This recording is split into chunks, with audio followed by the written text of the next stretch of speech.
حدیث نبی میں جن جڑی بوٹیوں کا تذکرہ ملتا ہے اس میں ایک جو بھی ہے، بارلے، یا اس کو عربی میں جو ہے نا یہ شعیر کہتے ہیں۔ صلی اللہ علیہ وسلم کو جو اس لحاظ سے بڑے پسند تھے کہ آپ نے اس کے جو ستو ہیں اس کو بڑا پسند فرمایا ہے، اور جو کی روٹی جو ہے اس کو بھی پسند فرمایا ہے۔ حدیث شریف میں آتا ہے کہ آپ نے جو کی روٹی جو ہے اس پر کھجور رکھی اور فرمایا کہ یہ اس کا سالن ہے۔ تو اس میں پائے جانے والے اجزاء جو ہیں یہ بڑے لاسانی قسم کے ہیں۔ جو کا دلیا جو ہے یہ قبض کے مریضوں کے لیے بہت ہی اکثیر ہے، جسے تلبینہ کہا گیا ہے کہ آپ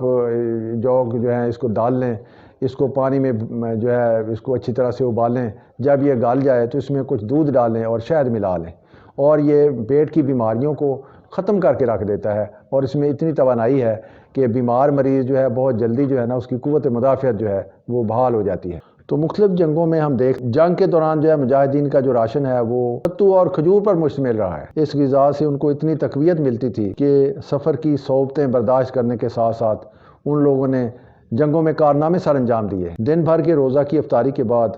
جو ہے نا جو کمزوری محسوس ہوتی ہے اس کے لیے آپ نے ستو استعمال کیے ہیں۔ جو کھانے سے جو قوت حاصل ہوتی ہے، تو اسی کے بارے میں ہی علامہ ڈاکٹر محمد اقبال صاحب نے یہ کہا ہے کہ تیرے دل میں ہے اگر شرر، تو خیال فقر و غنا نہ کر،